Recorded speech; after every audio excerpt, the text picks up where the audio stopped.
అంటే నా కోరిక ఒకటేనంటే నన్ను పని చేసుకునేవాడిని. మీరు నా మీద పడిపోతే రోడ్డు వేసారని ఇందాక అడుగుతా ఉన్నా, రోడ్డు వేద్దామంటే కనిపించలేరు. మీ అందరూ దండం పెడతాను బాబు, నాకు రోడ్డు చూడండి ఇవ్వండి అని. ఓజీ ఓజీ ఓజీ అంట.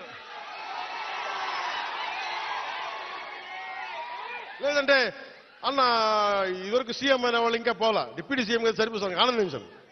ఇంకా అవి కాకుండా నేను అనేది ఏంటంటే యువతకు కానీ ఆడపడుచులకు కానీ పెద్దలకు కానీ నేను వచ్చి మీకు నన్ను పని చేస్తే మీ భవిష్యత్తుకి మంచిది. నన్ను చుట్టుముట్టారనుకోండి పని చేయాలి కదా.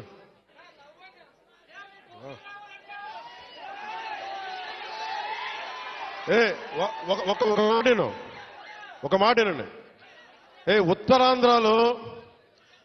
ఉత్తరాంధ్రలో మీరు తెలుగు నేర్పించిన నేల ఇది, వాడుక భాష నేర్పించిన నేల ఇది, తిరుగుబాటు అంటే నేర్పించిన నేల ఇది. అంటే మనల్ని ఎవరన్నా దోపిడీ చేస్తుంటే ఎదురు తిరిగే నేల ఇది. మీరు ఈరోజు ఏమైపోయారంటే మీరు సినిమాల మోజులో పడిపోయి మీరు పోస్టర్లు పెట్టి ఓజీ ఓజీ లేదంటే మిగతా హీరోలకి జైజీలు కొట్టి ఇవన్నీ కొట్టండి. కానీ మీరు కనుక మీ జీవిత బాధ్యత ముందుకెళ్ళారు. మీరు మాట్లాడితే అన్నా మీసం తిప్పు అంటారు. నేను మీసం తిప్పితే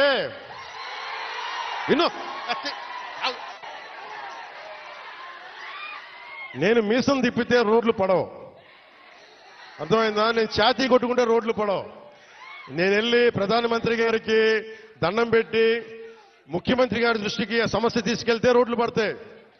అందుకని మీసాలు తిప్పడాలు ఛాతీలు కొట్టుకోవడాలు నాకు చేతగా. పని చేయడం తెలుసు, నాకు పని చేయనివన్నాను. అందుకని మీ అందరికీ మరోమారు ధన్యవాదాలు చెప్పుకుంటూ